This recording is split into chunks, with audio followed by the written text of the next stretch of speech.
It's funny to track the career trajectory of Tatiana Maslany, somebody who gained a lot of appeal and a lot of good favor from the audience due to her role on Orphan Black, manages to hop on the MCU at a point that a lot of people are starting to voice skepticism. Some of their scripts aren't up to snuff, and I'm being as charitable as humanly possible.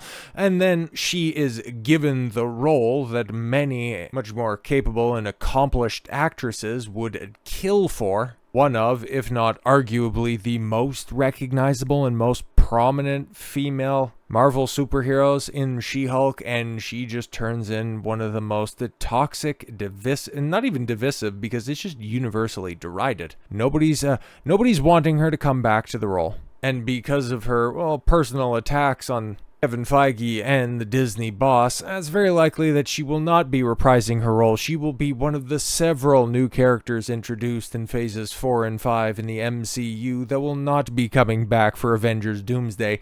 Even with that quote-unquote leaked concept art, I don't really think we're going to be seeing her version of She-Hulk anytime soon. So hey, deciding to, parlay that notoriety and spin that into something else. I think that she was recently in a low-budget horror film, so I guess that's something maybe a little bit more befitting of her station. She's hopping on the Star Trek bandwagon. I mean, going from one dumpster fire to another. I mean, if there are very few franchises in overall worse shape than the MCU, it's literally got to be Star Trek, and that's about it. Like, way to go from strength to strength here. But She-Hulk actress Tatiana Maslany promotes upcoming role in Starfleet Academy. There's so much heart. Let's see if you learned anything from your previous experiences and formerly prominent franchises. She-Hulk actress Tatiana Maslany is promoting the new Starfleet Academy show in interviews with a vague comment that may not be a compliment to the show, saying that there's so much heart.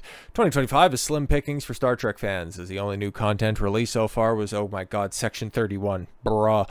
Along with promised The Strange New World Season 3, which will only have 10 episodes. And there's also rumors that, Alex Kurtzman could be getting his walking papers by the end of the year, according to new leadership over at Skydance. But we're also hearing, the same thing about Kathleen Kennedy giving the old heave-ho at the end of the year. I'll believe it when I see it. Less is more given the current state of Star Trek under Alex Kurtzman, with fans hammering recent offerings in Discovery, Section 31, with bad reviews, ratings dropping to exceedingly low levels. Because, we take a look at the ratings for Star Wars, and Marvel, and we note their sheer lack of rankings and the fan apathy over there, but we're never ever once threatened with any appearance or emergence of a Star Trek property on any of those lists. That's just something that is taken for granted at this point in time.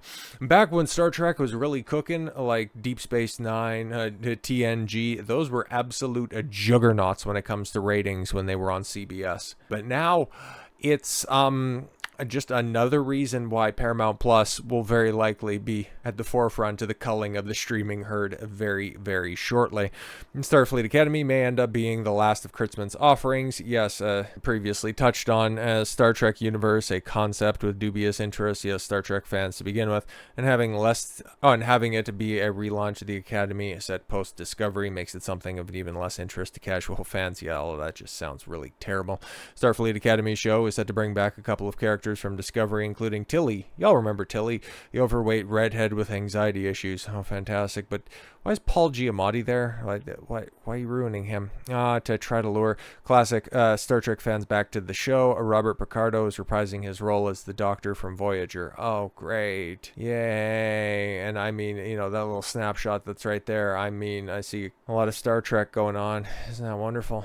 So one of the recurring characters is played by embattled Tatiana Maslany, infamous for her role in a She-Hulk attorney at law, where she constantly preached identity politics and transgender activism in the promotion of the show, which bombed for Disney+. She spoke of her upcoming role for Starfleet Academy to Collider, saying, "Oh my god, I love Kersey. Kersey is unbelievable. The whole cast, the whole set is people not like Kersey. Kersey is obviously very unique. Oh yeah, she's going to be quirky. Wow, imagine that. Really, really stepping out of your comfort zone with that one, Tatiana." But everyone is such a great character. There's so much heart in the show. I had such a blast working on it. Holly Hunter Hunter is my hero. I couldn't believe I got to work with her. Broadcast News is again one of those performances that is just beyond. Paul Giamatti is a total delight. So how in the blue hell did they rope him into this? Okay, Maslany admits that she was not a Star Trek fan before working on the show. Where have we seen this before? But she claims that she is now. It opened me up to the Star Trek universe, which I knew the original series. I'd seen some of the movies. My husband is a big Trekkie, and so he and I watched Wrath of Khan and stuff like that during the coof. But now I'm going back and I'm watching Deep Space Nine. My husband refers to it as my stories because I'll be like, I'm sitting in the tub with my laptop and I'm like, oh no, and laughing, and he's like, it's like my soaps. I love it so much. Fuck, I'm not even going to pretend to be that. I'm not a Trekkie at all whatsoever. I just see what's happening over there and just go, oh my God. If that was happening to, one of my beloved franchises, I would be equally as pissed. And to see people who are just uniquely unfit for the roles continue to give opportunity after opportunity. I mean, Tatiana, like, from what I hear, she's very good in Orphan Black. Okay, those are the type of roles that she should be doing. Okay, but if you're going to be doing a Star Trek series, if you're going to be doing an MCU series, if you're going to be doing adapting any sort of beloved comic book character, wouldn't you think you would go to somebody who is an actual fan of the source material, somebody who is engrossed in the long-running franchise that would give an air of authenticity to their performance? No, these are the type of people that go from franchise to franchise, ruining them along the way, because everybody knows how much of a disaster She-Hulk is. Like, that came out in the summer of 2022, and to this very day, it is still cited as the tipping point for the MCU, especially on the streaming products, because people have a generally favorable outlook on some of that early tripe that was coming out. Okay, some people still think that Loki was fine. Maybe they didn't quite like the messaging of a Falcon and the Winter Soldier, but WandaVision was pretty cool, okay, but things really started to take a turn for the worse with She-Hulk, and because Tatiana was right there, right at the forefront, if you are the avatar for the point where people started to no longer give the MCU the benefit of the doubt, you really shouldn't be working in the industry anymore, let alone hopping onto another beloved genre franchise, especially when you maintain such a disconnected take. Okay, She-Hulk attorney at Law Star Tatiana Maslany says head writer Jessica Gao was the deciding factor in her decision to join the Marvel series. I was like, this is so funny, and it's not a superhero thing. People that fundamentally despise what they're working on are given the opportunity to ruin it for everyone else. Funny how this didn't end up working, and funny how phases 4 and 5 of Marvel have been such a catastrophic disaster. According to the She-Hulk attorney at Law Star, Tatiana Maslany, the make-or-break factor in her decision to join the Marvel Cinematic Universe was somebody who has never written a script before in her life in Jessica Gao, as the actress found her both writing and proposed series direction to be less superhero-y than expected. Yay! The first actress to portray the Jade Giantess in a live action, Maslany spoke about the beginnings of her Marvel career while talking with Collider's Perry Nemiroff. Okay, as part of the outlet's Collider Ladies Night interview series. I couldn't imagine something I would want to listen to less than that. Kicking off the gamma-radiated portion of their discussion, I was going to say destruction, the 6 of one, half a dozen of the other, really. Nemiroff asked the actor as to what it was about the series that led her to accept the starring role, to which she recalled that size of the thing was always something that I avoided even thinking of doing because it felt so big and it felt so enormous. Are we talking about a role here or something a little bit more intimate to make the decision like that? But what ultimately got me on board was the script and my meeting with Jessica Gao before the audition.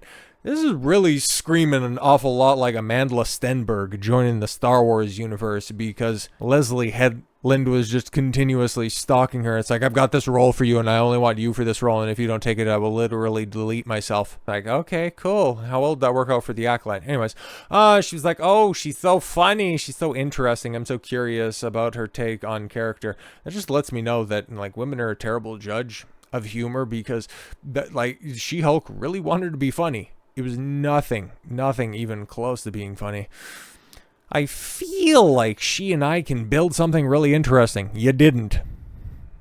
And we have a similar sense of humor. Oh, God. And that just became more and more apparent as I was working on the project. And she was like the Thing, said Maslany. Oh, great. Yeah. A facsimile of somebody who has talent. But yeah, reading the pilot, I was like, oh, this is so funny. It was actually a different pilot in the order the series came out. Yeah, because, oh my God, this thing, I forget, it got re-edited to hell because the first episode that ended up filming was supposed to be the 7th of 8. It was some goofy ass order. But yes, this is so funny. It's not a superhero thing. It feels like I can find my way into this. Further, Maslany also noted that she was particularly intrigued by the idea of you sort of got into this series inhabiting a body, and that makes people talk to you differently, respect you differently, treat you differently, objectify you. Here's the thing, like She-Hulk, especially during the John Byrne run, she would just end up taking it in stride, and that was a lot of the relatability and likability of the character. She would use her feminine wiles, would break the fourth wall. All of that stuff was funny. It was charming. It was endearing, but you just wanted to tell your own personal story, which is an observation that a lot of people have levied at Marvel and Star Wars and Star Trek in recent years, that you get these quote-unquote creatives to take these positions of power, and instead of telling compelling Marvel, Star Wars, Star Trek, Lord of the Rings stories, they want to tell compelling self-insert stories. But here's the thing, the people writing this stuff, the people working on this stuff, are inherently uninteresting hacks. Like, there's nothing compelling about Tatiana Maslany. She is a franchise reaper, hopping around from place to place, leaving it in a worse state than she arrived at it in the first place. Whenever you fail to put care for the character, for the brand, for the franchise first, when you don't give a shit about the source material, and then only after the first check cashes is the moment that you start caring about it, is the moment where you should realize, the creatives, the people that are making the decisions on this stuff, go, yeah, we should probably never do this again, because if Marvel is to have another She-Hulk level failure, it's not that, like, a vast majority of the stuff that they're putting out isn't written about as well as this is. I don't know if they could survive it, even with a reboot, which at this point in time, like, apathy has severely set in, and this was very much a tipping point. But let's just see here, okay, before we peace out. Nemiroff raised the topic of the show's negative reception because it was unfunny, it was bad, it was just meandering and aimless, and then that final episode is still just mind-boggling. Asking her guest as to how she personally navigated and continues to navigate the series' more aggressive and unproductive criticisms. Yeah, everybody just laughs at it at this point. Like, I don't think anybody really holds too much animus towards Maslany. It's just, yeah, she was bad for the role. It was an uninspired portrayal, and I would think that the vitriol and aggression is kind of a one-way street this time around. Okay. In turn, Maslany asserted, I don't know, because to this day my comments on Instagram back 40 weeks ago, they like to go in all over there for me. It was exciting. I'm sorry. So what's exciting is that Jessica Gao knew that this was going to happen. Right. She wrote it into the show. Yeah. See, this is why it doesn't make sense. It was always supposed to be retarded. There's something in She-Hulk that is looking out, and she's aware of the camera. She's aware somebody is watching her.